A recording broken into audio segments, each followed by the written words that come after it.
गरीब वर्सेस अमीर पहलवान।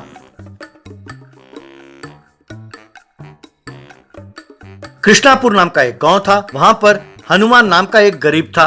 वो सरदार नाम के उस्ताद के पास नेशनल्स के लिए प्रैक्टिस कर रहा था। सरदार हनुमान को निराले ढंग से प्रैक्टिस करा रहा था। वो न केवल उससे गैस सिलेंडर और बैलगाड़ियों के पहियों को उठाने को कहता, बल्कि सांड के सींग को पकड़कर उसे रोकने के लिए प्रैक्टिस कराता था। और दूसरी ओर शहर में बलवंत नाम का नेशनल चैंपियन जिम में तैयारी कर रहा था। बलवंत को अपने नेशनल चैंपियन होने का घमंड था। वो दूसरों को कम समझता था।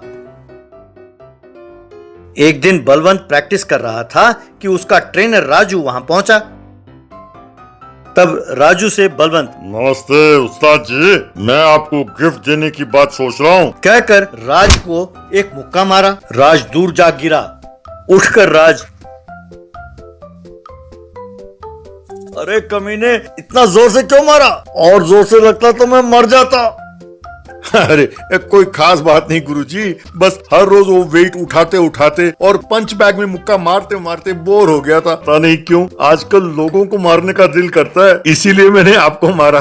कैसा रहा मेरा मुक्का? अरे और जोर से लगता तो मैं मर जाता। वैसे इतना ही शौक है तो कुछ दिनों के लिए जाकर पत्थर तोड़ सकते हो ना, या रेस्टोरेंट में जाकर चपाती के लिए आटा गूंथ सकते हो। कमीने, ओ ठीक है उस्ताद, ज्यादा दुखी ना हो, शाम के पार्टी के लिए आपको मैं पैसे दूंगा। वैसे आपने कहा था कि कोई जरूरी काम है, क्या बात है?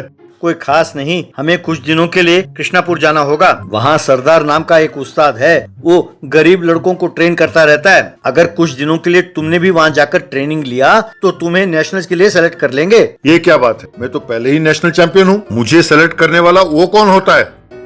इस साल वेट लिफ्टिंग यानी सिर्फ डंबल्स या वेट्स के साथ नहीं है। इस बार जरा अलग तरीके से कर रहे हैं, जैसे गैस सिलेंडर उठाना या बैलगाड़ी के पहियों को उठाना, जैसे अलग तरीके से कर रहे हैं। सरदार अपने पट्टों को पिछले 15 साल से इसका प्रैक्टिस करा रहा है। इसलिए अगर तुम भी वहाँ जाकर कुछ दिनों के लिए प्रैक्टिस करोगे तो तुम्हारा भी रास्ता खुल जाएगा। ये ऊपर से आदेश मिला है।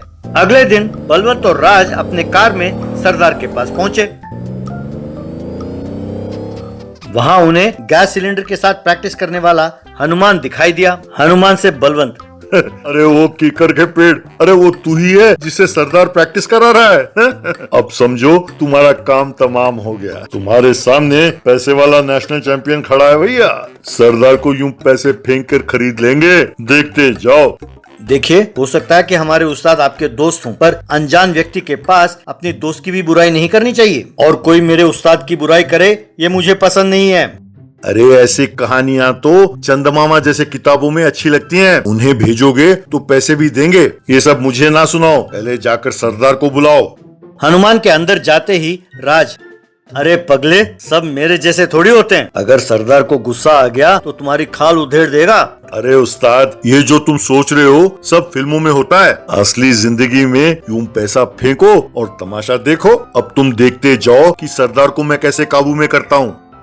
तब राज अपने मन में, अरे मैं इस गधे से असली बात तो कहना भूल ही गया कि अगर सरदार का दिमाग खराब हो गया तो 2 साल तक यहाँ से बाहर नहीं जाने देगा।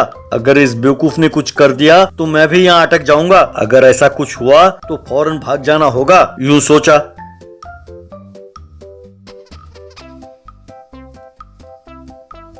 तभी हनुमान और सरदार वहाँ पहुँचे। उनसे बलवंत, तुम सरदार हो? अरे काफी हट्टे कट्टे हो भाई। तुम्हारी किस्मत अच्छी है जो तुम नेशनल चैंपियन बलवंत के साथ कुछ दिन रहोगे। वैसे सुना है कि तुम कोई निराले ट्रेनिंग देते हो, जैसे गैस सिलेंडर उठाना और बैलगाड़ी के पहिए उठाना। ठीक है जरा दिखाओ। पर अपने पहले मुलाकात की यादगार में मैं तुम्हें एक जोर का पंच दूंगा, उसके बाद तुम्हें थोड़े बहुत पैसे दे दूंगा, ठीक है? ऐसा कह ही रहा था कि हनुमान ने बलवंत को एक जोर का मुक्का मारा। वो मुक्का लगते ही बलवंत उछल के जाकर बैल के पास गिरा। वो देखकर राज, अरे बाप रे, अब ये नहीं निकलने वाला यहाँ से, मैं यहाँ से भागता हूँ, कहकर वहाँ से भागा। तब बलवंत से सरदार, अरे ये क्या, पैसे वाला पहलवान एक गरीब पहलवान के मार से इतना दूर जा गिरा। दूसरी बात, ये जो तुमने नाटक किया ना, इसकी सजा ये है कि 2 साल तक तुम्हें यहीं रहना होगा। अब तुम्हारा ट्रेनिंग शुरू। पहले तुम उस सांड को सींग मारने से अपने आप को बचाओ, अब सांड बलवंत के पास आकर उसे सींग मारने लगा तो बलवंत उसे पकड़ने की कोशिश करने लगा, पर उससे ना हुआ। तब बलवंत अपने मन में, अरे बाप रे, लगता है ये मुझे मार डालेगा, इससे जीतने के बजाय भागना बेहतर है, कहकर भागने लगा।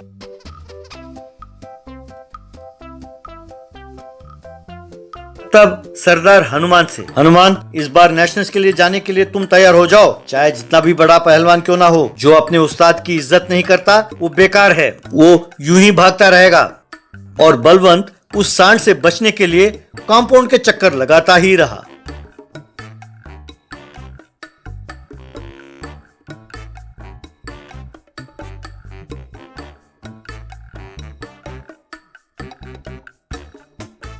Thousand samosa cooking. मलकापुर नाम के गांव में मल्लेश यादव नाम का समोसा का व्यापारी रहता था। वो अपने बेटे की शादी के लिए लड़की ढूंढने लगा।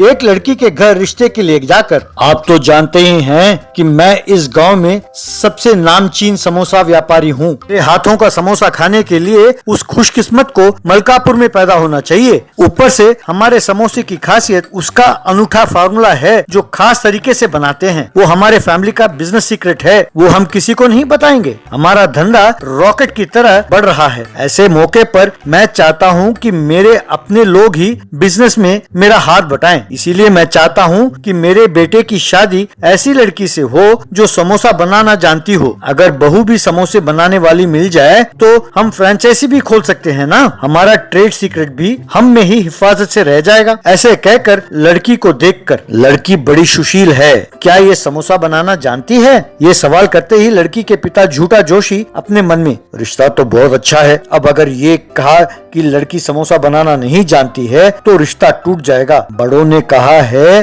कि एक शादी करने के लिए 1000 झूठ बोलना भी जायज है। मैं तो बस एक ही झूठ बोलने वाला हूँ। वो ऐसा है कि हमारी बेटी मानो बिल्कुल आपके परिवार के लिए ही बनी है। वो समोसे बनाए तो आप उंगलियां चाटते रह जाएंगे। वो अकेली 100 आदमियों के लिए खाना बना सकती है। वो समोसों में मसाला भरकर तेल में तले तो बस यूं समझो कि मुंह में पानी आ जाए। जो एक समोसा खाने के इरादा रखें वो 10 खा जाएं। इस तरह आपका समोसा का बिजनेस भी 10 गुना बढ़ जाएगा, ये मेरी गारंटी है। इस तरह झूठा जोशी झूठ पे झूठ बोलकर अपनी बेटी की शादी बड़ी धूमधाम से उस समोसे वालों के घर में कर दिया। मल्लेश की पत्नी महिमा बाई अपने पड़ोस की औरतों को बुलाकर अपनी बहू को दिखाते हुए, देखो बहन, ये मैं इसलिए नहीं कह रही हूँ, ये मेरी बहू है, पर सुंदरता में और सुशीलता में उसका कोई मुकाबला नहीं है। हमारी बहू जैसी दूसरी आपको आसपास की प्रांतों में दूरबीन लगा करके देखो तो भी ना मिले। हमारी बहू साक्षात महालक्ष्मी है। यूं तारीफ के पुल बांधते हुए, अब नवरात्रि आ रहे हैं ना, तो हम 1000 समोसे का व्रत रख रहे हैं, आप सब जरूर आना। ये सुनकर वो औरतें गाल पर हाथ रखकर, हमने 100 बाती और 1000 बाती दिया की व्रत को सुना है, पर ये 1000 समोसे की व्रत क्या है? ऐसा व्रत के बारे में हमने पहले कभी नहीं सुना। ये पहली बार है बहन जी, ये नेवर बिफोर एवर आफ्टर व्रत है। वैसे भी हम इस प्रांत के सबसे बड़ी मशहूर व्यापारी है, तो हम जो भी करेंगे वो समोसे के साथ ही होगा ना। आसपास की पड़ोस की औरतें, ये तो बड़ी अच्छी बात है बहन जी, आप वो व्रत रखिए। उसे कैसे करते हैं देखकर हम भी अपने बहुओं से वैसे ही व्रत रखवाएंगे, हम भी धन्य हो जाएंगे। हम वेट कर रहे हैं बहन जी वो व्रत देखने के लिए। तब महिमा बाई ने बहू को बुलाकर, आओ बेटा दाक्षायणी, अभी अभी इन सब से तुम्हारी तारीफ कर रही थी। तुमसे 1000 समोसे का व्रत रखवाना चाहती हूँ। तुम जाकर फटाफट 1000 समोसे बनाने के लिए काम में लग जाओ। मैं जाकर 1000 सुहागनों को बुलाकर लाती हूँ। ये सुनते ही दाक्षायणी का कलेजा मुंह को आ गया। उसके हाथ पांव ठिठुरने लगे। क्या करें कुछ समझ न पाकर, 1000 समोसे कैसे बनाएं ना जान पाकर अपने पिताजी झूठा जोशी को फोन लगाया। पिताजी, 1000 समोसे का व्रत कह रही है सासू माँ, कहती है कि मैं 1000 समोसे बनाऊं। तुम तो जो मुंह में आओ कह देते हो, झूठ पे झूठ बोलकर मेरे शादी की, अब मेरी जान पर बनाई है। मैं नहीं जानती हूँ तुम अब क्या करोगे। मुझे 1000 समोसे चाहिए। तुम चिंता ना करो बेटी, मैं हूँ ना, तो सिर्फ 1000 समोसे के लिए क्यों टेंशन लेती हो। शांत हो जाओ बिटिया रानी, मैं संभाल लूंगा। कहकर गांव में समोसा बनाने में माहिर अपनी बूढ़ी दादी को लेकर मल्लेश यादव के घर आया।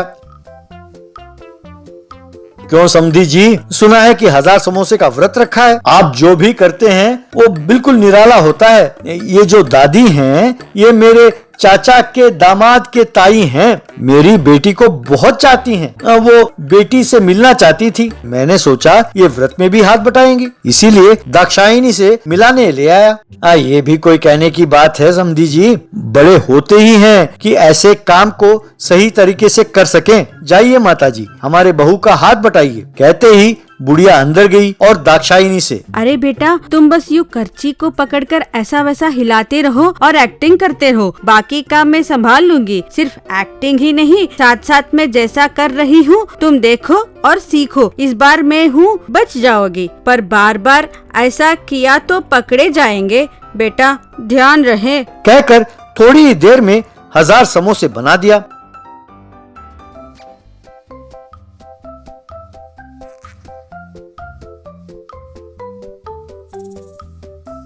ये देखकर मल्लेश और महिमा, अरे वाह, हमारी बहू तो बड़ी होशियार निकली, इतना बढ़िया बनाया है, कहकर तारीफ करने लगे। उनका 1000 समोसे वाला व्रत बहुत ही बढ़िया संपन्न हुआ। जो लोग व्रत में आए थे, सही बहू को ले आए हैं समोसे वाले, कहकर उनकी प्रशंसा करने लगे।